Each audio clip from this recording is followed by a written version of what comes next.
The understanding of psychopathology has evolved through various psychological theories, each offering unique insights into the nature and treatment of mental disorders. Here, we explore the historical development of key psychological approaches to psychopathology, including psychodynamic, behavioral, cognitive, and humanistic theories, with detailed explanations of their core concepts. The psychodynamic approach originated with Sigmund Freud in the late 19th and early 20th centuries. It emphasizes the influence of the unconscious mind and early childhood experiences on behavior and mental health. The ID is the primitive part of the personality, operating on the pleasure principle.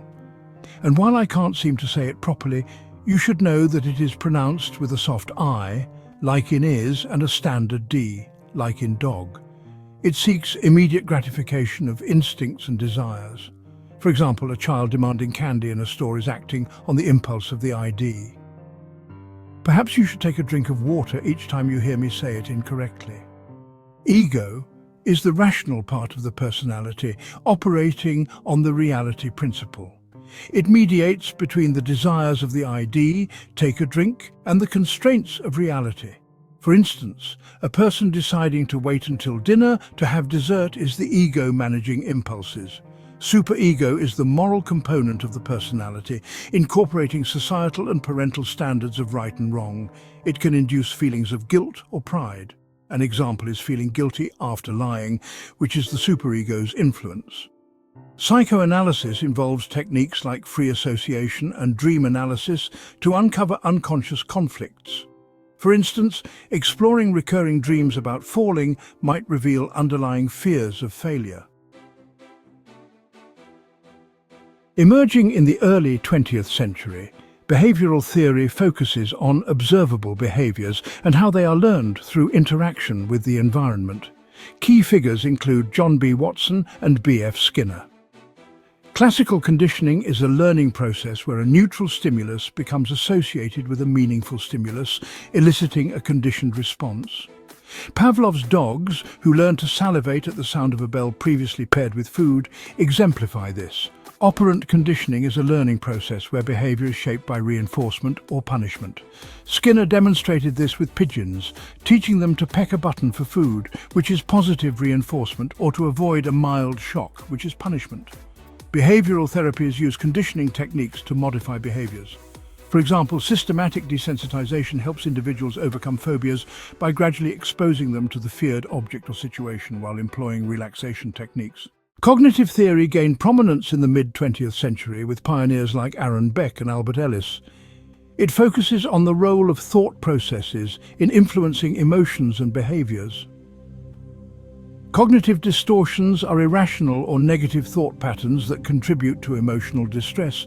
Examples include all or nothing thinking, seeing situations in black and white terms, and catastrophizing, expecting the worst-case scenario. Automatic thoughts are rapid, involuntary thoughts that occur in response to a situation. For instance, thinking I'm a failure after a minor mistake. Cognitive behavioral therapy, or CBT, combines cognitive and behavioral techniques to help individuals identify and change dysfunctional thought patterns. For example, a person with social anxiety might learn to challenge thoughts like "everyone is judging me" by testing their validity and developing more balanced perspectives. Humanistic psychology emerged in the 1950s and 60s as a response to the limitations of psychoanalysis and behaviorism. Key figures include Carl Rogers and Abraham Maslow. Self-actualization is the process of realizing and fulfilling one's potential and capabilities. Maslow presented it as the pinnacle of his hierarchy of needs, where individuals seek personal growth and peak experiences. Unconditional positive regard is an attitude of total acceptance and support towards a person, regardless of what they say or do. Rogers believed this was crucial for fostering self-acceptance and growth. An example is a therapist who accepts their client without judgment, encouraging openness. Humanistic therapies, such as client-centered therapy, focus on providing a supportive environment that fosters self-exploration and personal growth. Techniques include active listening and reflecting back the client's feelings to promote insight and self-understanding.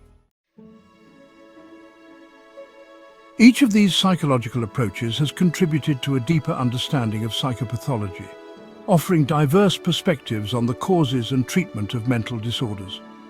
The psychodynamic approach highlights the influence of unconscious processes. The behavioral approach focuses on learned behaviors. The cognitive approach emphasizes thought patterns. And the humanistic approach centers on personal growth and self-fulfillment.